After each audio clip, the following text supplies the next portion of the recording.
Alrighty, everybody, welcome back to another episode of the Burn It Down podcast. I am your host, Ricky Allen Jr. Joining me, as always, is my co-host, Mr. Ross the Boss Tatum.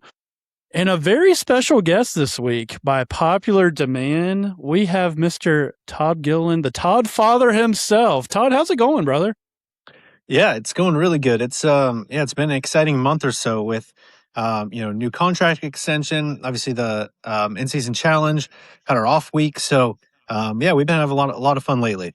Yeah, that is awesome, man. It's been a couple years since I've seen you, so we super appreciate you coming on, man. So just a couple, I guess, questions to begin with. Where did the Todd Father come from? I feel like that's relatively new. And do you like it or no? Yeah, I honestly don't really care. I honestly have not ever seen the movie that or the show.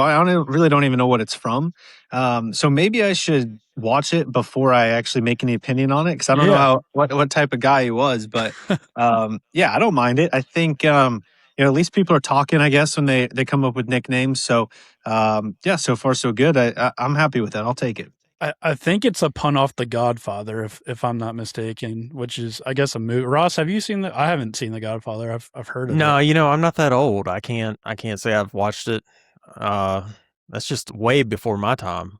So no. Yeah, that's so funny. So But I like it started. I like the nickname. It's one of the best in NASCAR, I feel Well, like. I actually thought our buddy Rob had started it because our buddy Rob in our friend group, he always calls you the Todd Father, and that's where I first heard it, and then we just kind of adopted it, and then I started hearing like actual NASCAR media people calling you that. I'm like, whoa, it's actually a thing. So Yeah, it's crazy. I think they said it on the broadcast. It's taken off. Denny's always saying it on his podcast. So, funny how things take off randomly. yeah, well, so I guess Actions Detrimental is your second biggest podcast this week. Just kidding, we're not very Absolutely, big. I like But it. great job on that, by the way, man. That was fun to see you and Connor on there. Yeah, thank you. That was it was cool. Travis, the host or producer, had texted me like 2 or 3 weeks before, and I'm like, we were just through a couple of the rounds of the in-season challenge, and I was like, man, this is going to be like one of the most random groups of people doing this podcast if I don't win this. So, I was very very happy to at least be able to bring in the trophy, the check, all that stuff, and then anytime talking to Connor is a lot of fun. So, it was a lot of fun for sure. I enjoyed it. So I know you've talked about this a lot already, but how many people have hit you up for money or wanted you to be their sugar daddy for the week? I know you just went on vacation. But yeah, there's a lot of them hitting me up, but luckily I've declined all of them so far. So Smart man. it's been fun though. It was that's one of the must be like go to things is even leaving it at Indy. There's so many people like, oh, I know who to go to for a loan and all that stuff. But it's been fun and it's been exciting. I think that's the biggest thing is like for my team. They've really enjoyed like the pressure of it. And obviously, for a smaller team like us, sometimes it feels like, what are you even racing for? It's tough to have those smaller goals along the way. But, for us, I think, like I said, it's cool to see, kind of all those guys push themselves. And just all the media stuff has been, a lot of fun. And, even putting up with people asking for money, that's a small, that's still honestly a fun part. So it's all been good. So I know Ross has been curious. I have too.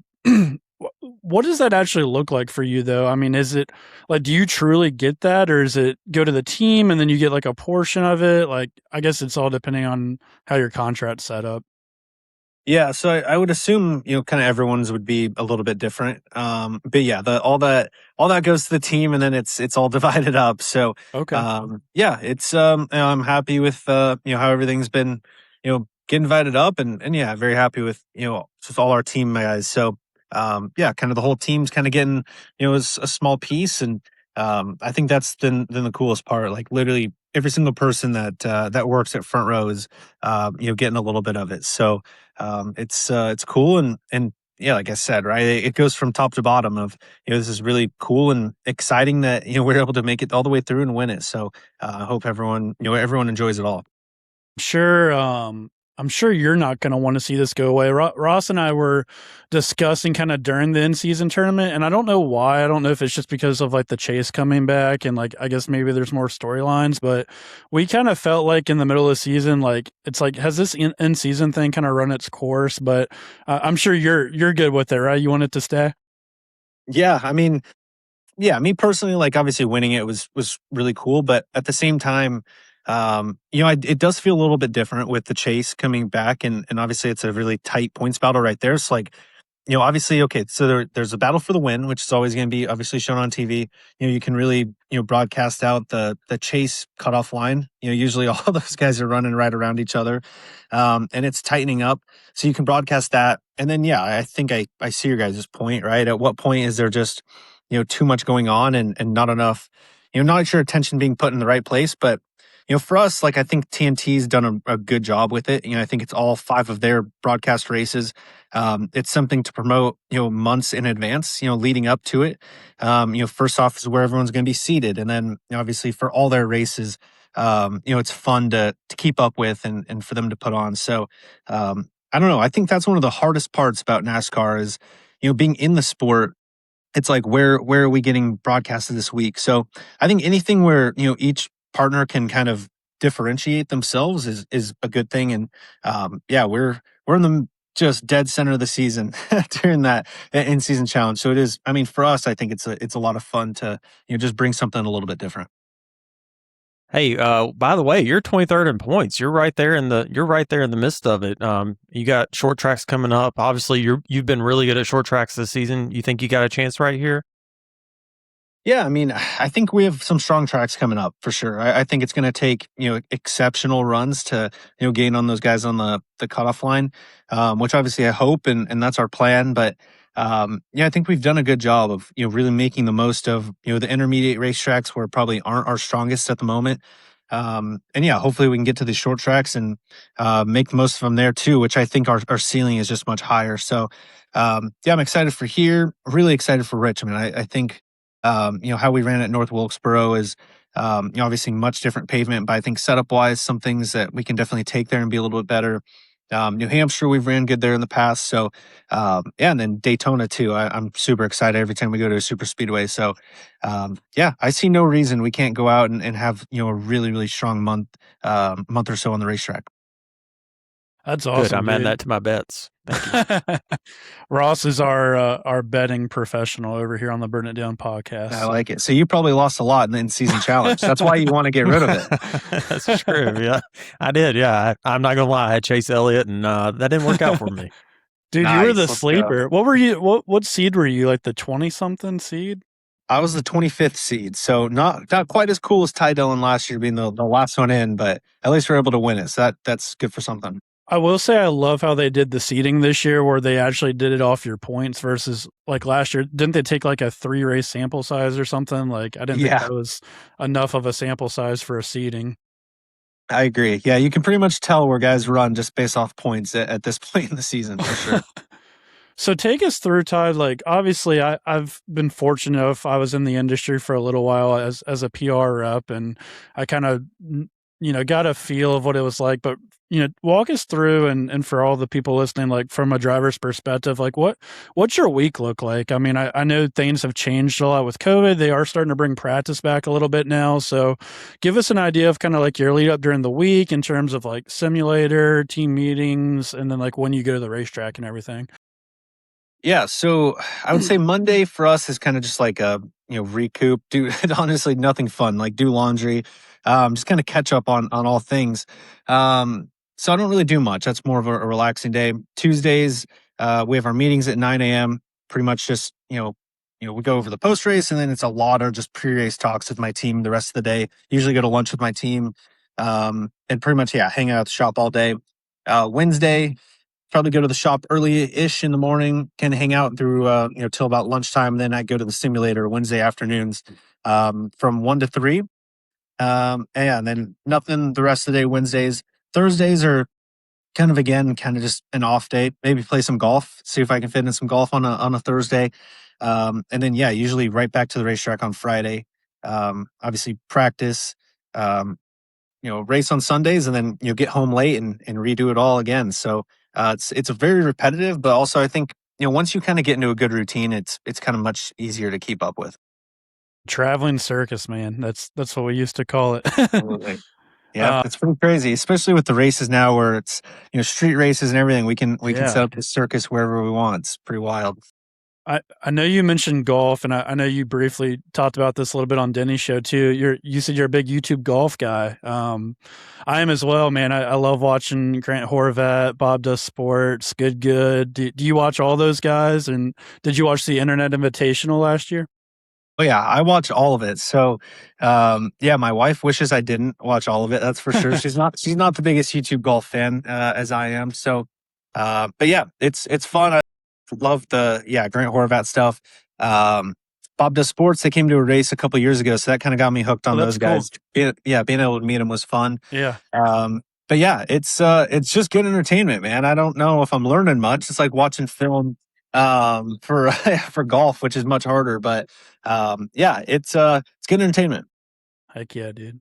Ross, do you have a technical question?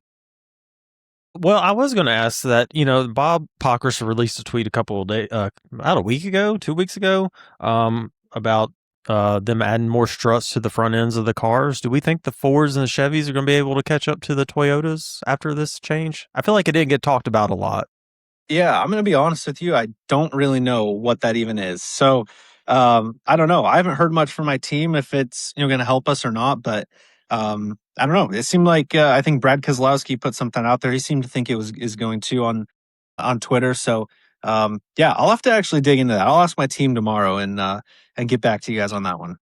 Do you have any idea, like, if you do, you don't have to share it necessarily, but like at least the area, like what is Toyota doing to be so much better? I mean, they just seem like they're head and shoulders, and at least in my recent time, I don't remember like a certain manufacturer being like this dominant. I know everyone kind of surges here and there, but it's like, man, they've just been from the get-go. Yeah, they're very solid. I think I don't know, it's kind of interesting too because Chevy's changed body, Ford has, but Toyota's kind of had the same body for a while now, and it seems like they're just getting to that extra level. So I'm not 100% sure. I mean, it just seems like the aero balance on their car is very consistent, very reliable. It's like they're able to put their car in the best aero platform, but how it's balanced naturally is just better. So, for example, right, with these next gen cars, the nose is really high up. It makes the most downforce when the nose is pretty much as high as you want to go. But eventually, you have to turn when you get to the corner, and you want the nose down for front grip. So, yeah, I think that's kind of the biggest thing is off the top of my head is, just their natural aero balance is a little bit better. Yeah, I don't know if you guys can hear that. The ARCA race just started here at Iowa too. So nice. Okay. They're gosh, watch out. They might be wrecking. We got anyone in there worth watching tonight? I have no idea. We'll see. So you're already at Iowa then. We just got here. Actually, when you texted me, I was a little bit nervous. I wasn't even going to make it to the track in time, but we nailed it. Nailed it perfectly. Let's go. Perfect timing. Me and Spencer Boyd used to call that land of the corn because it's just corn everywhere, just fields. It's wild. We hopped on the highway for legit like 20 miles. Right. Saw like 2 rest stops, and that was about it. So and now it's good stuff out here. Heck yeah, dude. Let's see. What was I going to ask you? Oh, obviously. So talk to us a little bit. You just went on vacation. Where'd you go? Who'd you go with? What'd you do? Yeah, we went down to the Bahamas with Harrison Burton, his wife, Christian Eckes, and his girlfriend. So probably our 2 of our closest friends. And it's a lot of fun. So we're able to hit the casino, just hang out, get some drinks by the pool, and just really relax. So it feels like it's been a long time since our last off weekend in like Easter time. So it was cool. Got a good tan going on. But we really did not do much at all. Just kind of hung out and had some good food and drinks. Let's go, man. So I've got kind of like a sentimental question, and that it's going to lead into a funny question. So obviously, we lost Kyle this year, which was tough for everybody. I think we're all still trying to kind of deal with that in our own ways. Obviously you got to race for him, and Kyle Busch Motorsports. Can you just talk a little bit about, what he meant to you as, a mentor and then also just as a competitor? Yeah, I mean, I looked up to Kyle a ton as a kid. He was always one of my favorite drivers. My dad had M&M's as a sponsor, and then they went to sponsor um, Kyle Busch, right after that. So, yeah, I just kind of continued on with, cheering on the M&M's car. And then, yeah, I was able to race, a couple races for him, probably 2016, 17, and then I think full time in 18 and 19. So, yeah, I was around KBM a lot. Yeah, and around all those same times, he was just dominating absolutely everything. So, yeah, like I said, he was always one of my favorites. I wish racing at KBM went better.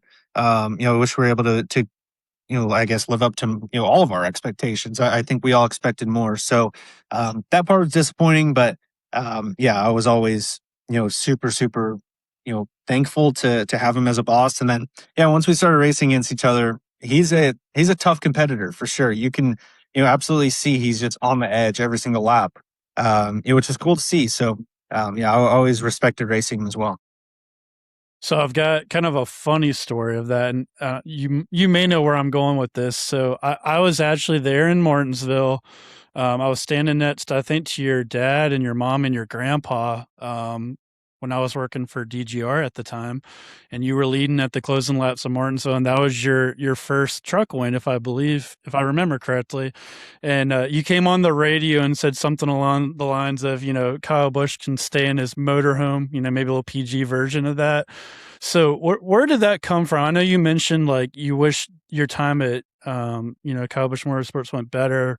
Was that just frustrations of kind of during that time, and then it was just kind of one of those moments where you finally got it done? Like, walk me through that a little bit. Yeah, I mean, that was a moment where I don't know where it came from, and I wish it I wish it never came up. But yeah, I don't know. Just yeah, definitely a lot of frustration. A lot of relief, like at the same time. But yeah, it was yeah, definitely not my proudest moment. But that's life, It was right? funny You though at the time. you live and learn and move on. So yeah, that was yeah, not cool, but just so so relieved to have finally gotten that win. Just so much pressure, just nonstop. It felt like for 2-3 years, and yeah, like you said, just so much frustration along the way. So, yeah, that yeah, not my proudest moment for sure. Do you have a race kind of piggybacking off of that? It could be trucks, it could be, whatever. Do you have a certain race that's in your head? Because I feel like all of us have one of those where it's like, man, I wish I could do that back again, or like where you felt like you had one get away. Has there been that for you in Cup at all, or one particular race you can think of that you're like, man, I wish I'd had that to do over. I could have won that thing. Yeah, I mean, there's a lot just looking back in my whole career, but I think of kind of that 2017, the K&N season when I was, kind of going back and forth with Harrison Burton. I think there's a lot of races I wish we had back that year. But yeah, as far as Cup, maybe a couple Talladega. I think last fall's Talladega race where I finished second. Kind of that whole last stage, we caught a caution at the right time, had some great track position, and we were, really in control of the race. I feel like that's, head and shoulders above, my best chance of winning, a cup race. So I think that's one where, a lot was going on. I think I made a lot of good decisions, but also a lot of bad ones. And I think we were very lucky to have even gotten back up to second. But overall, I feel like that was one where like it was ours to take and we didn't quite capitalize fully. So yeah, that's probably the biggest one. Ross, you got anything? Hey Todd, do you do you ever ask your owners if you can hop in one of those trucks because they are blazing fast right now? I'm begging them to let me hop in a truck. They look like so much fun right now. It seems like they're always they unload and they're both top three, if not top two trucks, literally every single weekend. So yeah, it's so cool. I think that was one of the coolest parts for me too, is like I was the first one to race for Front Row Motorsports in the truck series. So for me, it's cool to see like how much it's progressed. I feel like in my end of my 2 years, like we're, just getting to where like we're very dominant. Kind of the last half of the season, I felt like every race we went to, we had a chance to win and we didn't capitalize enough. winning those races. But then, yeah, to see where it's continued on, it's so cool. But yes, I'm begging them. I think Zane is too. So I don't know if we're making any headway, but it's probably the closest we've ever been. So we'll keep working on them. Hey, I think an all-star truck in 27 sounds like a great idea with you three sharing it. Absolutely. That would be cool. Yeah, the Cup Series will knock your confidence right down. So yeah, to hop in one of those trucks right now, yeah, that would be my dream right now. That's awesome. I'm trying to remember. I was going to ask you something. It just left me. I guess. Okay, so you've obviously. Go ahead, Ross. Well, I was just going to ask, all of us have a least favorite track. Do you have a least favorite track that you don't say Martinsville because that's our home track. Anywhere else is okay though. Dover is my least favorite by far. Martinsville is actually my favorite. So let's go. Good. I love Martinsville. Usually run well there.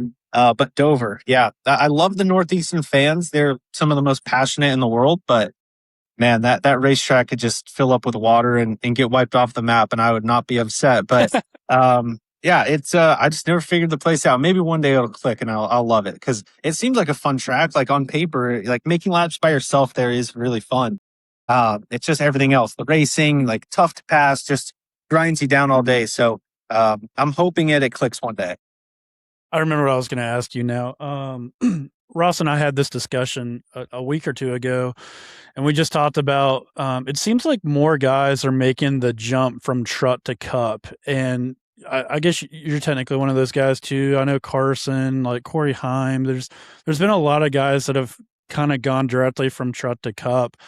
Do you think the truck is that a closer comparison to the Cup car than the O'Raps car? Because it seems like the O'Reilly car just drives completely different than the Cup car, and at least we feel like the truck might drive closer to the next gen.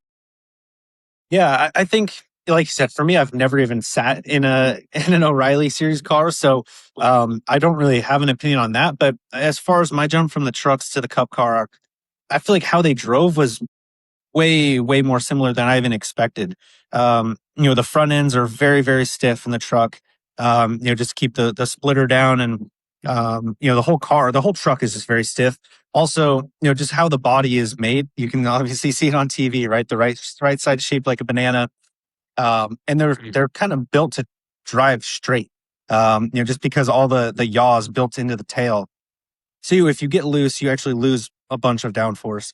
And I think that's very similar to how you drive the next gen cars. So, yeah, honestly, I felt very prepared, like just hopping in and then just driving it. Obviously, the competition level's on a completely different scale. The schedule's on a completely different scale. Like there's some of those things that, I think would help go into the O'Reilly series, like going up to 30 something races before, 38. But at the same time, like I said, I think the cars, the actual physical driving and feeling of the cars, I think was, honestly more similar than I even expected. Makes sense. We know that wind's coming, Todd.